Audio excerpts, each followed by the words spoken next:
महोदय, प्रमुख अतिथि, विशिष्ट अतिथि महोदय, आवश्यकता भन्दा बढी विष हो। सामाजिक सञ्जालको पनि आवश्यकता भन्दा बढी प्रयोग गरेकोले आज यो विषको रूपमा साबित भएको छ भन्ने कुरामा दुई मत छैन।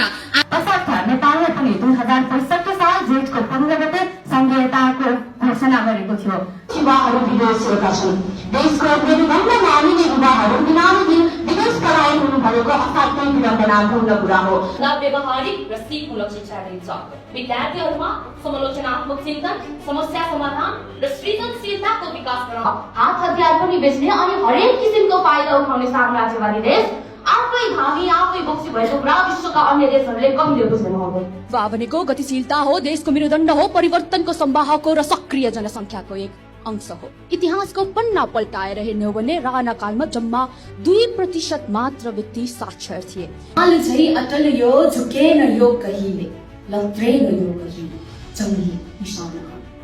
यो जन्मदै जगतमा कैयौं प्रहार आए, साम्राज्य दुई हारे नसाना। जबसम्म चन्द्र सूर्य आकाशमा रहन्छ तबसम्म हुन्छ आफ्नो रातो प्रभुत्व।